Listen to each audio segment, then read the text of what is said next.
Halo guys, kali ini saya with Ali Akbar. Halo Ali Akbar. Hai.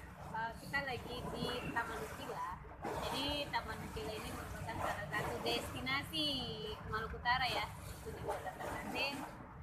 Dan ini lagi bulan Ramadan ya. Iya dong. Puasa lah. Puasa. Iyalah. Puasa sih. Oke, Ali Akbar.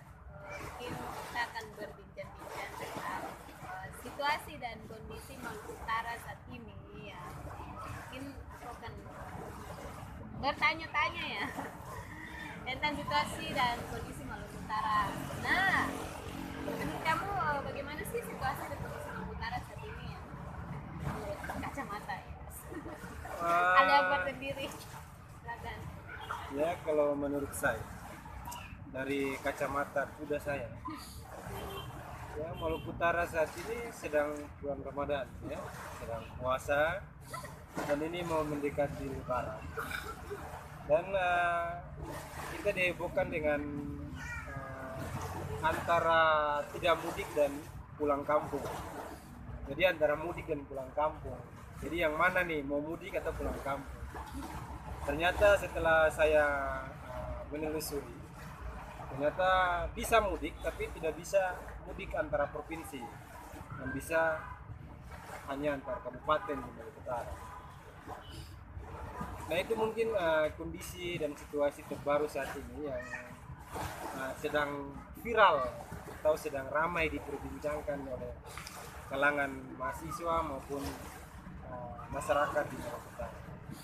Nah, ya itu yang sedang viral hari ini. Begitu Mbak, kondisinya sekarang begitu. Itu aja. Ya.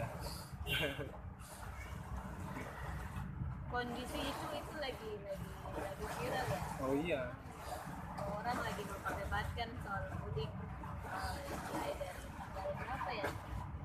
Mudik itu tuh pakai rapid test. Iya, ini kan kalau dari pemerintah kita tahu secara bersama mudik itu bisa dilakukan kecuali mulai dari tanggal 6 sampai tanggal 17. Tapi itu antar provinsi, antara kabupatennya tidak. Artinya ada kebijakan masing-masing provinsi maupun daerah yang berbeda-beda. Nah selain itu tentu kebijakan pemerintah ini juga sebenarnya tidak terpisahkan dengan masalah kesehatan yang dihadapi oleh Indonesia saat ini. Artinya sudah 1 tahun lebih COVID-19, tapi sampai hari ini problem vaksinisasi atau problem COVID ini tidak pernah diselesaikan. Bahkan justru ini menjadi lahan bisnis oleh kepentingan elit kepada masyarakat. Karena dikit-dikit harus ngeluarin duit, mau pergi antara provinsi harus mengeluarkan duit, begitu Mbak. Jadi kondisi terbaru hari ini ya masyarakat di Maluku Utara sedang juga khawatir, marah, kok dikit-dikit rakyat yang disusahin begitu. Ya, jadi aku baca beberapa media ya kontradiksi ya. Ya kontradiksinya itu ada yang bilang bahwa mudik itu dikhususkan untuk wilayah Maluku Utara bolehlah. Jadi misalnya wilayah Maluku Utara, kecuali yang di luar Maluku Utara masuk ke Maluku Utara itu tidak diperbolehkan. Nah, ada juga media yang katanya bisa gitu untuk ke Ternate mulai tanggal berapa gitu udah ditutup. Ini kan sebenarnya menjadi apa ya, wacana publik bagi masyarakat karena masyarakat udah mudiknya duluan karena takut ditutup jalur aksesnya gitu. Nah ini kan menjadi informasi yang saya sih kontradiksi. Nah bagaimana sih kamu melihat soal media untuk dijadikan hal mudik? Ya sebenarnya kan kalau kita lihat sekarang, ya peran media ini sebenarnya tentu dia mendukung kebijakan pemerintah. Jadi seolah-olah membangun persepsi masyarakat bahwa ya seakan-akan menakutkan masyarakat. Jadi masyarakat akhirnya terbangun persepsinya, ada yang percaya, ada yang tidak. Nah di lain sisi pelarangan mudik ini justru tidak diiraukan oleh masyarakat. Artinya pemerintah mengeluarkan kebijakan mudik, tapi masyarakat sudah tidak lagi percaya. Itu membuktikan bahwa masyarakat hari ini sudah tidak lagi percaya pada pemerintah. Jadi demikian, Mbak. Karena sampai saat ini problem COVID tidak pernah selesai. Iya kan itu problem COVID sendiri tidak hanya di Maluku Utara ya. Oh iya dong, seluruh Indonesia. Terus Ya iya, karena di lain sisi tadi ya, peran media itu tugasnya adalah mendukung kebijakan pemerintah sekaligus menakut-nakutkan masyarakat agar masyarakat terbangun persepsinya bahwa ini kita dihadapkan dengan persoalan COVID-19. Tapi itu juga menunjukkan bahwa pemerintah hari ini tidak mampu menyelesaikan problem kesehatan Indonesia. Misalkan sampai sekarang ya tidak ada semacam proses vaksinisasi yang itu transparan terhadap masyarakat, sehingga ya banyak masyarakat yang tidak mau divaksinisasi. Nah selain itu ya, tadi benar yang Anda bilang, COVID-19 ini bukan cuma di Maluku Utara, bahkan di seluruh Indonesia. Karena kita tahu COVID-19 ini diakibatkan oleh ruang hidup atau alam atau ekologi itu telah dirusak oleh segelintir orang atau manusia yang berbentuk kapital, sehingga virus yang tadinya dia harus bermutasi di alam atau di ruangnya sendiri, artinya dia harus berpindah ruang karena alam sudah dirusak, lingkungan sudah dirusak, begitu Mbak. Dan hari ini di Maluku Utara di Maluku Utara sendiri itu masif sekali perampasan ruang hidup, mulai dari pencemaran laut, mulai dari penghilangan ruang hidup masyarakat kutil, bahkan sampai ya perampokan sumber daya alam dan menggusur tanah-tanah rakyat utara. Nah ini justru akan semakin memperparah, jadi akan menambah lagi virus-virus yang baru, karena virus-virus yang jadi bermutasi. Jadi ke depan kita akan diperhadapkan dengan bukan hanya COVID-19, tapi bisa jadi COVID 40 COVID yang lain. Demikian kalau tidak diselesaikan. Begitu Mbak. Nah, jadi apa lagi yang Anda mau tanyakan terkait jadi ini kondisi? juga berpengaruh tentang COVID juga ya. Oh iya dong. Karena kondisi Maluku Utara ini bukan hanya persoalan COVID gitu. Jadi persoalannya banyak kan. Kita tahu ada banyak sekali perusahaan-perusahaan ekstraktif tambang yang itu sekarang masuk di Maluku Utara, dan itu juga akan mengancam ruang hidup manusia, bahkan ruang hidup virus, karena virus itu juga dia membutuhkan ruang. Ketika ruangnya dirusak, akan dia bermutasi pada ruang yang lain, tentu di ruangnya manusia. Dan hari ini ya jelas dia bermutasi. Nah selain itu situasinya kampus-kampus di Maluku Utara juga ada yang menerapkan kebijakan tidak libur, ada juga yang libur. Lagi untuk lebaran. Iya karena ada kebijakan tentang UAS, katanya sih selesai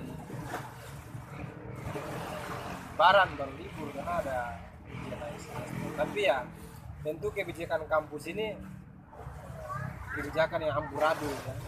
Karena di lain sisi ya banyak sekali problem pendidikan di Maluku Utara lah, mulai dari tidak transparannya anggaran pendidikan, tidak demokratisnya kampus, sama lah. Ada salah satu kampus di sini, kampus pertama di Maluku Utara, namanya Universitas Karun. Ya, Universitas Karun itu rektornya sangat tidak demokratis. Selain itu juga ada problem tadi kesehatan sudah, ada problem buruh. Hari ini buruh-buruh di Maluku Utara itu sedang diperhadapkan dengan pemutusan hubungan kerja tanpa pesangon, kemudian kecelakaan kerja, kemudian hak maternitas buruh perempuan yang tidak dilindungi, kemudian problem rasisme antara tenaga kerja asing dan tenaga kerja lokal itu juga semakin masif terjadi. Di lain sisi banyak anak muda yang kemudian bingung mau cari lapangan pekerjaan, artinya juga harus banyak yang menghutangkan diri ke sana kemari.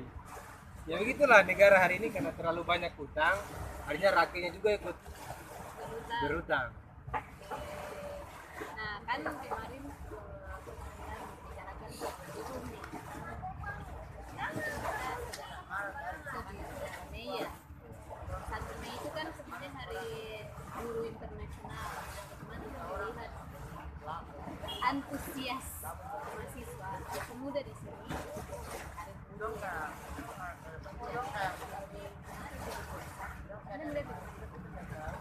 Ya biasa-biasa saja. Saja ya. Karena ya tetap ada aksi, kan aksinya masih biasa, aksinya kampanye, karnaval, ada beda pandangan soal aliansi.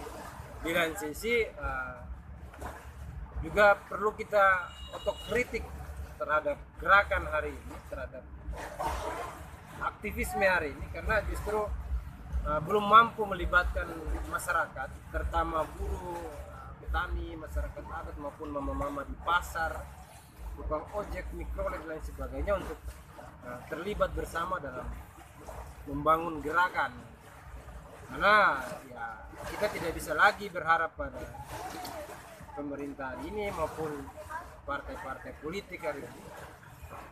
Ya, karena kondisi negara kita saat ini begini, COVID-19 tidak pernah diselesaikan, banyak muncul kebijakan-kebijakan ya semacam apa kemarin, omnibus law itu, juga kebijakan-kebijakan yang lain yang itu justru tidak menyelesaikan problem di Indonesia maupun ya Maluku Utara lah, banyak sekali masalahnya.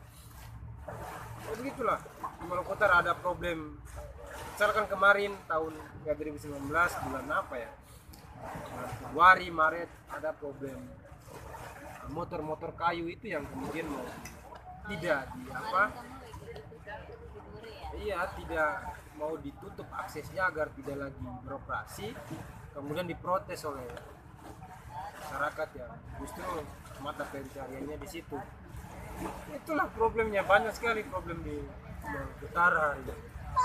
Ditambah lagi ya angka kekerasan itu semakin tinggi kan ya, selain kekerasan sesama manusia ya yang berbasiskan fisik dan lain sebagainya, ada kekerasan yang juga berbasiskan gender seperti tingginya angka pemerkosaan ya, terutama di relasi toksik. Nah itu juga semakin banyak relasi toksik. Saya juga pernah menjadi pelaku relasi toksik, tapi tidak bangga, saya justru mengakui kan.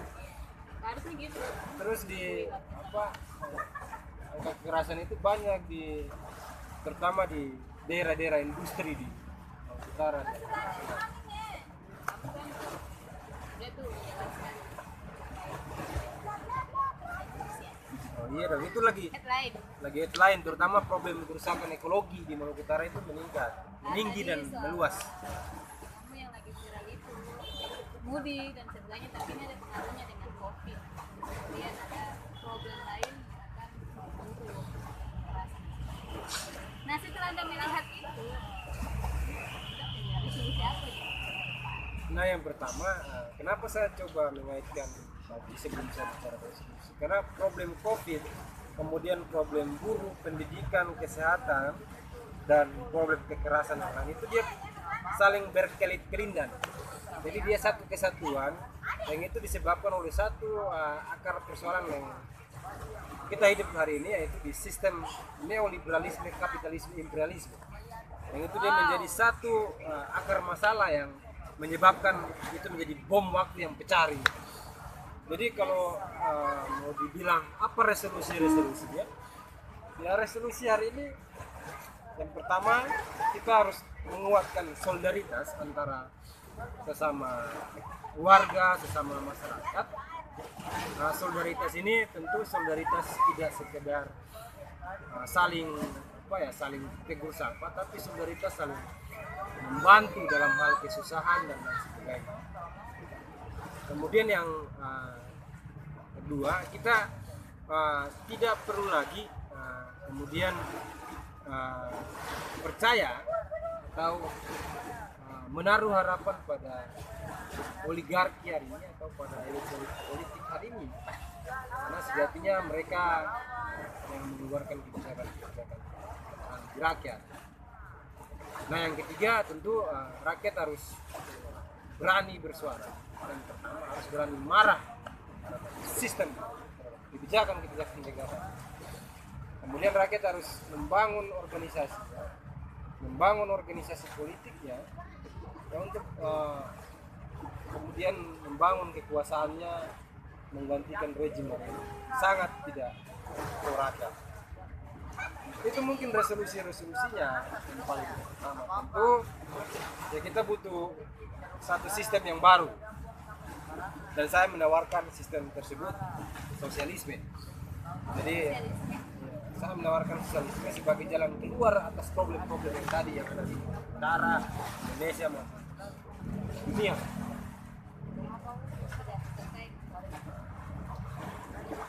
Begitu. Masih mau melanjutkan lagi? Nah, sekarang saya yang mau bertanya kepada Anda. Jadi kan